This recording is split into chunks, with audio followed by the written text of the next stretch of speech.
Assalamualaikum warahmatullahi wabarakatuh. Apa kabar sobat-sobat semuanya? Oke, kita lanjutkan saja ceritanya sambil jalan-jalan. Bab 107. Apakah ini sebuah lamaran? Tidak. Maryam sedang berbaring di tempat tidur, merasa kesal ketika dia berpikir bahwa Henry mengabaikan perasaannya sendiri dan mengabaikan hambatannya sendiri untuk pergi ke Bang Tianyi. Meskipun saya senang mendengar suaranya kembali, saya memutuskan untuk membiarkan Henry mengingatnya dan memberitahu dia bagaimana perasaannya. Kalau begitu aku akan turun dulu. Setelah Henry selesai berbicara, dia meletakkan bunga, cincin berlian, dan cek berbentuk hati di pintu, berbalik dan turun, dengan sengaja membuat langkah kakinya keras. Maryam di dalam rumah bahkan lebih marah. Pintunya tidak terkunci sama sekali. Dia mengira Henry akan membuka pintu dan masuk sendiri. Tapi dia tidak menyangka pria ini akan menyerah seperti ini. Hal ini membuatnya jengkel, lalu marah. Maryam membuka selimutnya, melompat ke tanah, dan berlari keluar dengan telanjang kaki. Dia membuka pintu dengan keras dan hendak mengambil langkah ketika dia melihat sebuket mawar merah di tanah. Cincin berlian putih di atasnya berkilau di bawah cahaya, dan sebuah cek berbentuk hati terlihat menonjol. Melihat semua ini, Maryam merasakan jantungnya berdetak sangat kencang. Meskipun banyak pria yang memberinya bunga, cincin berlian, dan bahkan menyatakan cinta mereka secara telanjang, dia tidak pernah merasakan serumit dan berdebar seperti saat ini. Dia mengambil bunga mawar itu, menyentuhnya dengan lembut dengan hidungnya, dan mengangkat hidungnya sedikit. Baunya sangat harum. Dia melihat sekilas dan melihat 52 bunga mawar. Cincin berlian tersebut merupakan edisi terbatas 52 karat. Ia pernah melihatnya dan mengetahui bahwa harga cincin berlian tersebut adalah 10 juta. Ia sempat bermimpi untuk memakai cincin berlian tersebut. Namun ia tidak menyangka akan melihatnya di rumah hari ini. Bahkan itu dikirim oleh Henry. Melihat cek berbentuk hati itu, dia mengambilnya dan melihatnya lama sekali. Dia melipatnya dengan hati-hati dan hati-hati, dia perlahan membukanya. Saat matanya tertuju pada data dicek, dia langsung ketakutan. Dia segera mengedipkan matanya dan mengenalinya dengan cermat. Tidak salah lagi, itu 3 miliar. Meskipun perusahaannya memiliki aset puluhan miliar, uang hanyalah sekumpulan angka. Maryam dengan cepat mengambil semua ini dan turun untuk mencari Henry. Begitu dia melihat ke atas, dia melihat Henry berdiri di puncak tangga, dengan tangan di saku, tersenyum, tampan dan menawan. Maryam merasa seperti orang yang telah mencuri sesuatu dan tertangkap basah oleh pemiliknya. Wajahnya langsung memerah. Namun, saat dia membungkuk, Henry sudah berada di sisinya. Tanpa pembelaannya, dia mengangkatnya, memutarnya 2 kali di udara, dan akhirnya saling memandang. Henry memandang Maryam, yang tersipu dan hampir meneteskan air mata, dan berkata dengan kelembutan di matanya, "Istri, aku mencintaimu." Mata Maryam langsung menjadi basah saat mendengar kata-kata, "Aku mencintaimu." Dia telah mendengar banyak pelamar mengatakan, "Aku mencintaimu." Tetapi, "Aku mencintaimu," dari Henry membuatnya merasa sangat bahagia, lega, dan bahkan sangat sayang. "Kamu? Apa yang kamu katakan?" Maryam melihat Henry menatapnya dan menolak untuk berpaling. Henry memandang Maryam yang pemalu, dan ketika dia mendengar pertanyaan retorisnya, keberanian yang baru saja dia kumpulkan menghilang seketika. "Ahem, apakah aku baru saja mengatakan sesuatu?" Henry melihat ke kiri dan ke kanan, seolah sedang berpikir lagi. Maryam masih tenggelam dalam kebahagiaan, tetapi ketika dia mendengar pertanyaan retoris Henry, dia menjadi sedikit tertekan. "Aku tidak mengatakan apa-apa, lupakan saja, turunkan aku." Setelah Maryam mengatakan itu, dia melepaskan diri dan melompat. Henry baru saja teralihkan perhatiannya dan tidak memeluknya erat, jadi Maryam turun dengan lancar. Dia melirik bunga-bunga di tanah dan berkata dengan santai, "Saya tidak tahu siapa orang ini, tapi dia bisa memasuki villa saya dan membawa bunga, cincin berlian, dan cek. Cukup banyak, sayang sekali." Setelah Maryam selesai berbicara, dia terus menggelengkan kepalanya, seolah dia sangat menyesal. "Sayang, apa yang kamu bicarakan?" Henry bertanya sambil tersenyum canggung. "Sayang sekali uang yang dikeluarkan begitu banyak.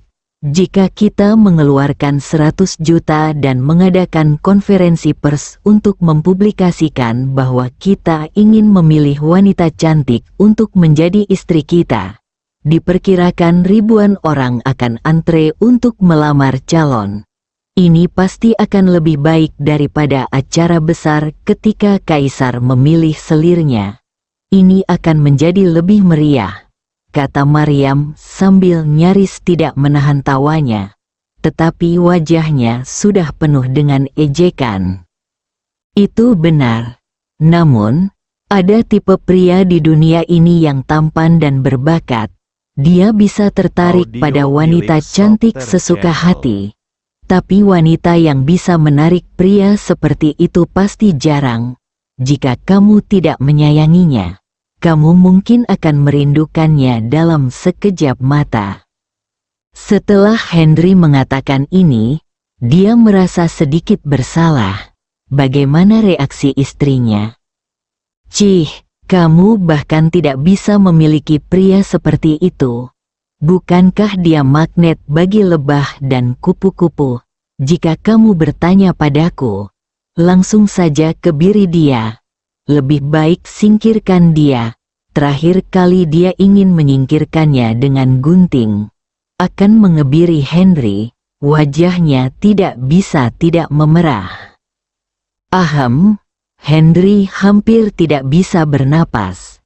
Sepertinya gadis ini harus bertarung dengannya hari ini. "Bunga ini biasa saja. Aku akan menerimanya. Cincin berlian ini oke. Kamu bisa memakainya jika tidak ada urusan. Tapi saat aku menikah, suamiku memberikannya kepadaku dan aku tidak akan memakainya. Itu, saya harus menerima 3 miliar ini. Hei, meskipun saya bukan tipe gadis pemuja uang yang lebih suka menangis di BMW daripada tertawa di sepeda, saya tetap tertarik pada uang." Maryam tidak bisa menahan tawa pada akhirnya. Wajah Henry menjadi berwarna-warni, dan dia bahkan merasa sangat malu. Dia tidak menyangka bahwa pengakuannya membuat Maryam begitu banyak bicara tentang dirinya.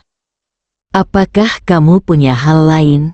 Turun saja ke bawah jika tidak ada pekerjaan. Suasana hatiku sedang baik hari ini. Jadi aku tidak akan meneruskan pelanggaranmu terhadap peraturan hidup bersama. Lain kali, ingatlah untuk tidak datang tanpa izinku." Nada bicara Maryam lucu.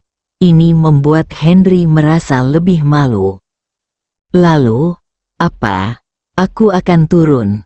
Henry menatap benda di tangan Maryam, dan benar-benar ingin bertanya, "Sayang, apakah kamu tidak bersemangat kembali? Pergilah pelan-pelan. Aku tidak akan mengantarmu pergi. Setelah Maryam mengatakan itu, dia benar-benar berbalik dan membuka pintu dan memasuki rumah. Henry turun ke bawah dengan sedih, dan diam-diam mulai menyalahkan dirinya sendiri. Mengapa dia kehilangan keberanian untuk menggoda gadis-gadis di saat kritis? Maryam kembali ke rumah dan memasukkan mawar ke dalam vas.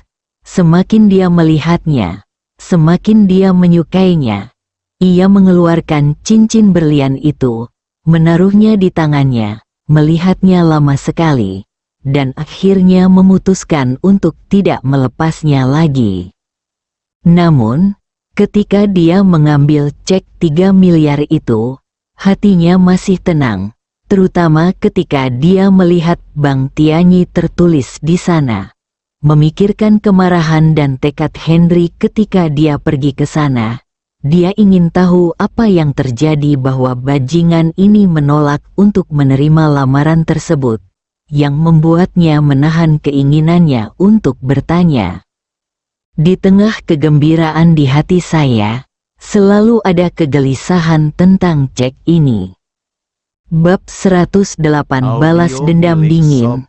Keesokan paginya, ketika Henry dan Maryam sedang duduk di meja makan untuk sarapan, Henry sangat senang ketika melihat cincin berlian yang mereka beli kemarin di jari tengah kirinya.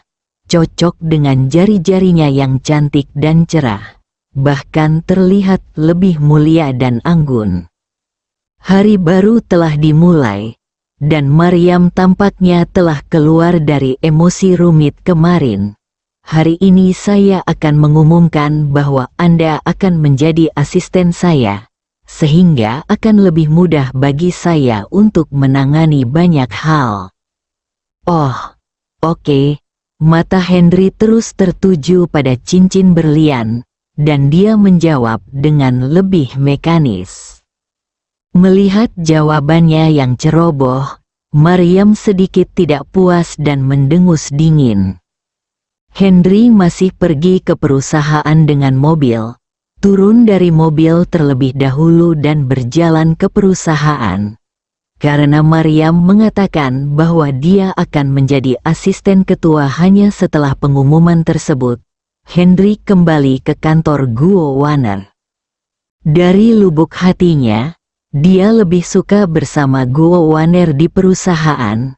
Gadis kecil itu lebih santai, lebih toleran terhadapnya, dan bahkan memiliki sedikit ketertarikan padanya.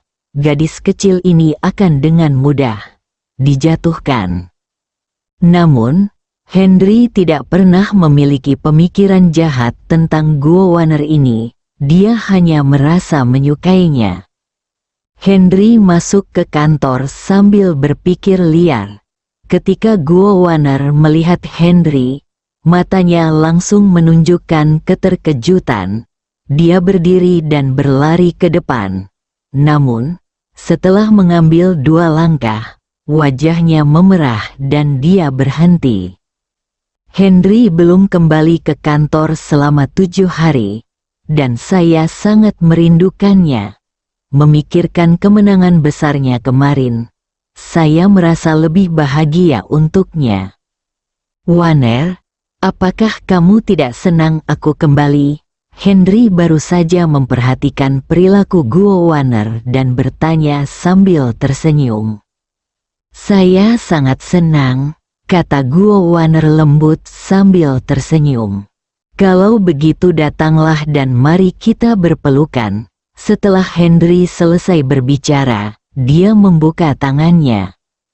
Guo Warner diam beberapa saat, dan akhirnya berlari, melemparkan dirinya ke pelukan Henry, memeluk erat pinggang Henry dengan kedua tangan, dan membenamkan kepalanya di dadanya, seolah kekasih yang telah lama hilang dipertemukan kembali dan tidak bisa berpisah satu sama lain.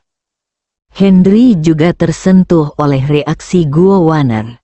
Dia sangat senang dan terkejut, dan dia juga memeluk Guo Warner. Setelah 3 menit penuh, Guo Wanner perlahan mengangkat kepalanya, menatap Henry, dan berkata dengan berlinang air mata, "Henry, kamu sangat luar biasa." Henry tidak menyangka Guo Wanner tiba-tiba mengucapkan kalimat seperti itu. Audio Meskipun milik dia Soft berkulit Channel. sangat tebal, dia sedikit malu. "Ahem, kamu tidak mau berkomitmen padaku, kan?" Henry tiba-tiba bertanya dengan rasa malu. "Benci, bahkan jika aku setuju, kamu tidak akan setuju." Manajer Lenny sebanding dengan, "Ah." Guo Wanner tiba-tiba berteriak di tengah kalimatnya. Henry baru saja melepaskan Guo Wanner dan terkejut saat mendengar teriakannya, dan dengan cepat menatapnya dengan prihatin. Guo Wanner juga menyadari bahwa dia sedikit tidak sehat, jadi dia segera menutup mulutnya, lalu menenangkan diri dan berkata, "Henry, manajer Lenny memberikan departemen penjualan kami." "Oh, tidak. Saya memberi Anda tugas penjualan." Guo Wanner berhenti di sini, tapi wajahnya penuh ketidakberdayaan, bahkan sedikit marah. Henry sudah menyadari ada sesuatu yang tidak beres, tapi dia masih bertanya dengan tenang, "Wanner, beritahu aku apa yang terjadi." Setelah Henry selesai berbicara, dia berbalik dan duduk di kursi tempat Guo Wanner baru saja duduk. Sisa kehangatan yang tersisa di sana membuat mata Henry tanpa sadar menatap Guo Wanner yang mengenakan rok pendek, dan dia merasakan sedikit kegembiraan di dalamnya hatinya.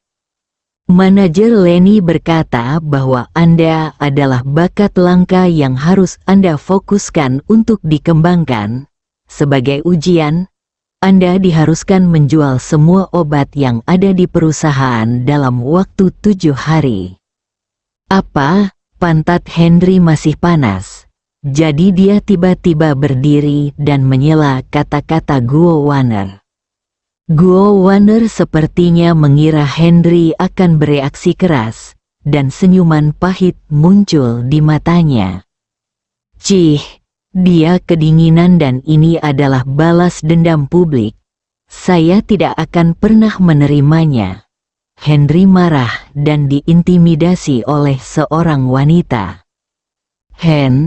Henry, tenanglah. Aku belum selesai berbicara," kata Guo Wanner ragu-ragu. "Wanner, katakan saja. Saya tidak takut akan hal ini. Hal terburuk yang bisa saya lakukan adalah berhenti. Orang-orang seperti saya akan bersaing untuk mendapatkan bakat seperti saya setelah mereka meninggalkan Kili Group. Nancy Group ingin saya menjadi wakil ketua. Henry, ini benar-benar menjadi populer, dan mereka mulai mengeluh untuk pertama kalinya." Manajer Lenny mengatakan bahwa jika Anda laki-laki, Anda dapat menerima tugas itu. Jika Anda bukan laki-laki, Anda tidak harus menerimanya atau Anda dapat memilih untuk mengundurkan diri. Setelah Guo Wanner mengatakan ini, wajahnya yang pahit hampir tertawa terbahak-bahak. Lenny benar-benar marah setelah dicium di depan umum kemarin. Itulah sebabnya dia mengucapkan kata-kata seperti itu. Dan karena itulah dia sengaja menggunakan kata-kata untuk mengendalikan Henry. Henry sangat Audio marah milik pada awalnya, Soft Channel. tetapi setelah mendengar kata-kata ini, dia malah tersenyum. "Sial, kamu masih sedikit kekanak-kanakan saat memainkan taktik provokatif denganku. Hari ini Maryam akan mengumumkan bahwa saya akan menjadi asisten ketua. Saat itu, saya tidak lagi berada di departemen penjualan.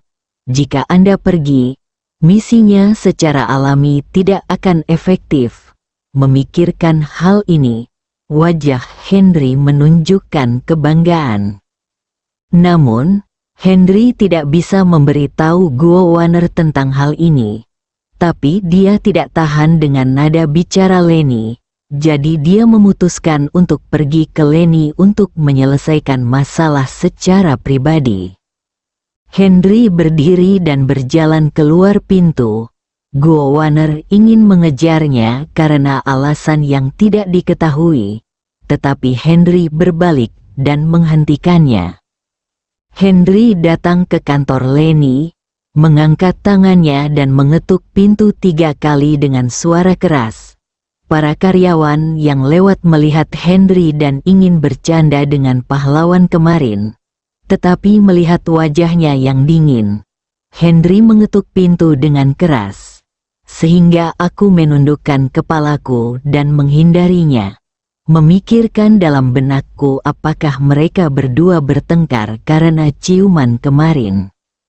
Ada ketukan di pintu, tapi tidak ada yang membukanya.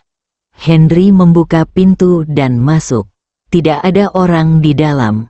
Barang-barang di ruangan itu tertata rapi. Mejanya bersih, dan ada boneka beruang besar di kursi, yang terlihat seperti wanita kecil. Henry sedang tidak berminat dengan semua ini. Bersambung.